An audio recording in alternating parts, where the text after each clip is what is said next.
All right, so today we're going to dive into something called the wealth ancestry prayer. Now, this is a pretty interesting take on abundance. So let's break down the core ideas behind it and really see what it's all about. Okay, so let's start with a feeling that might sound familiar. Have you ever felt like you're doing everything right to attract wealth?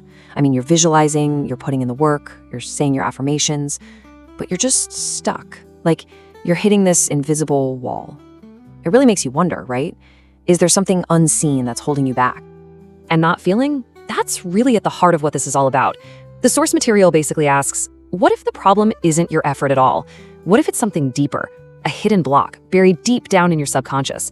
And that single idea, well, that completely changes the game and points toward a whole different kind of solution.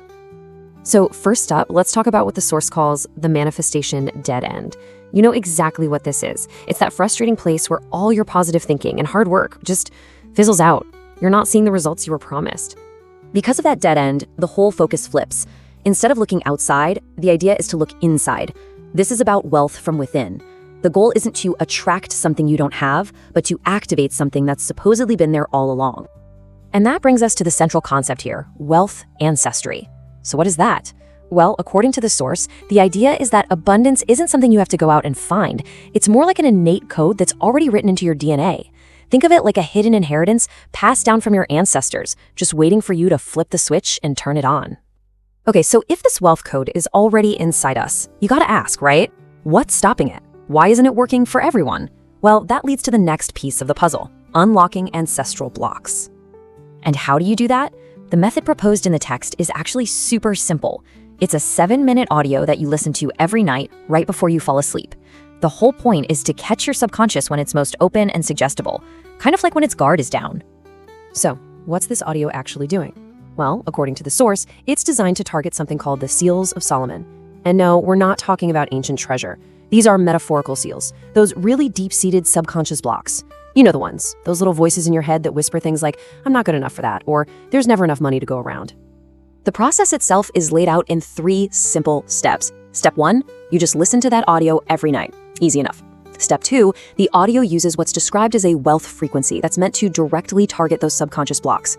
And then step 3, the result is that those seals of Solomon get cleared away, basically unlocking your subconscious mind. So, once those blocks are supposedly gone, what happens next? Well, the first change you're meant to see isn't a check in the mail. Nope, it's something internal. The source calls this the vibration shift. And we're not talking about some huge, dramatic lightning bolt moment here. It's described as something much more subtle, but profound. The author of the source says they just wake up in the morning feeling lighter, like that constant heavy weight of financial stress had just lifted. And this internal shift, this feeling lighter, is where the real transformation is set to begin. You can see the difference, right? Before, it's this cycle of constant worry, a scarcity mindset, always talking yourself out of opportunities. But afterward, it's feeling lighter, more confident, and crucially, starting to say yes to things you would have shied away from before. So that internal shift is the bridge, you know? It's what connects the change in your mindset to actual changes in your reality. Now let's get into how that newfound confidence supposedly starts to create real, tangible results. And according to the source, the timeline for this is surprisingly quick. It goes like this. You start listening on day 1. Within just 2 weeks, you're supposed to feel that internal mindset shift. But here's the key part. It's only after that internal change happens that the real-world results allegedly start showing up. So what kind of results are we talking about? Well, it's not like a surprise lottery win out of the blue. The examples given are much more grounded, career-focused things. Landing a brand new client, securing a pay raise. And both of these are presented as a direct consequence of that new confident mindset. And this quote right here, this really gets to the absolute core of the whole philosophy. The point isn't that the prayer or the audio is some magic wand that just brings you a client. No. The claim is that it changes your internal state, your vibration, and that is what attracts the opportunities. The cause is internal, the effect is external. That's the whole idea. So when you put all these pieces together, you can see how this approach is framed as the missing piece of the puzzle. It's aimed squarely at people who've tried other manifestation methods and just gotten frustrated.